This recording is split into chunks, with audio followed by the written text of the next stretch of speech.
નમસ્કાર મિત્રો, know your lungs સિરીઝના last વિડીયોમાં આપણે ધૂમ્રપાનથી થતી હાનિકારક અસરો વિશે જાણ્યું.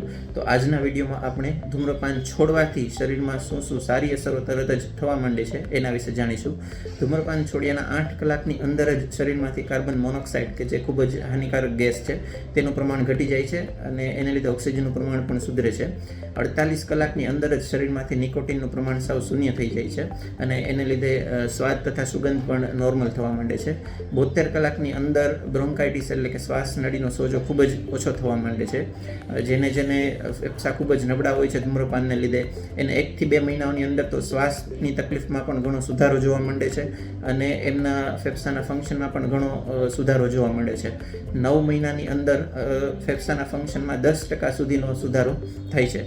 1 થી 5 વર્ષની અંદર હૃદયરોગ, પેરાલિસિસ તથા કેન્સર થવાનું જે રિસ્ક હોય છે તે હેવી સ્મોકર્સમાં જેટલું રિસ્ક હોય છે એના કરતાં અડધાથી ઓછું રિસ્ક થઈ જાય છે. તો આટલા માટે જ ધૂમ્રપાન ના કરવું જોઈએ છે અને જે લોકો ધૂમ્રપાન કરતા હોય એને ધૂમ્રપાનથી છોડવાની સલાહ આપવી જોઈએ. Thank you.